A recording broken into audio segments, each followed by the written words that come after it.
Naan profitable NGO ہے.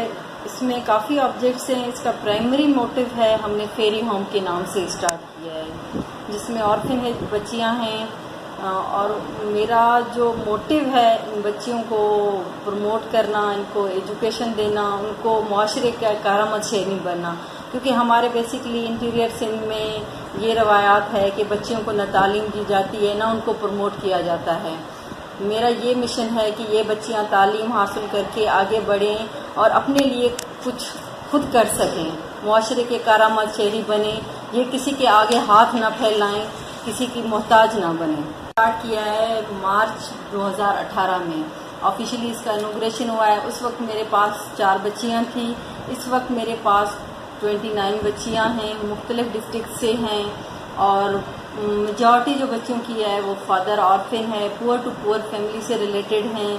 ان کو میں ہیرا پبلک اسکول میں ایجوکیشن دیتی ہوں, اور ان کے جو ہیلتھ ایشوز ہیں وہ رینجر ہاسپٹل اور سکھر بلڈ بینک میں ہیں.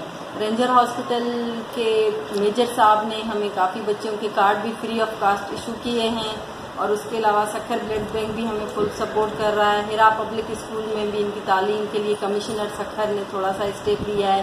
کچھ بچوں کی ایجوکیشن بھی فری ہے, اور DHO کو ڈائریکشن ہے کہ کچھ میڈیسن وغیرہ ہمیں فرسٹ ایڈ پرووائڈ کیے گئے ہیں, اور فورنائٹلی ڈاکٹر بھی آ کے یہاں وزٹ کر کے جاتے ہیں. بچوں کی جنرل چیک اپ ہوتی ہے, اور ہم خود بھی کیمپ وغیرہ لگواتے ہیں ہر 5-6 مہینے کے بعد, جیسے بچوں کی جنرل چیکنگ وغیرہ, ہیلتھ کے جو ایشوز ہیں وہ سامنے آئیں, اور ان بچوں کے بلڈ ٹیسٹ وغیرہ بھی کرواتے رہتے ہیں کہ کوئی ایسا ایشو نہ ہو.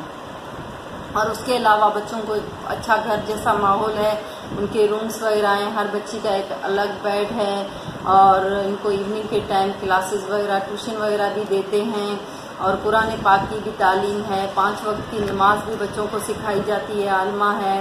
اور میرا فل ٹائم ان بچوں کے ساتھ یہیں گزرتا ہے, کیونکہ فرزانہ ویلفیئر آرگنائزیشن جو میں نے اپنا نام رکھا ہے, تو اس نام کا مقصد یہ ہے کہ میں نے اپنی لائف ان بچوں کے لیے انسانیت کی خدمت کے لیے وقف کیا. میرا میسج یہ ہے کہ پلیز بی پازیٹیو, بچوں کے لیے پازیٹیو سوچیں. آپ کے گھر میں بھی بچیاں ہیں, میرے گھر میں بھی بچیاں ہیں, یہ ہم سب کی بچیاں ہیں.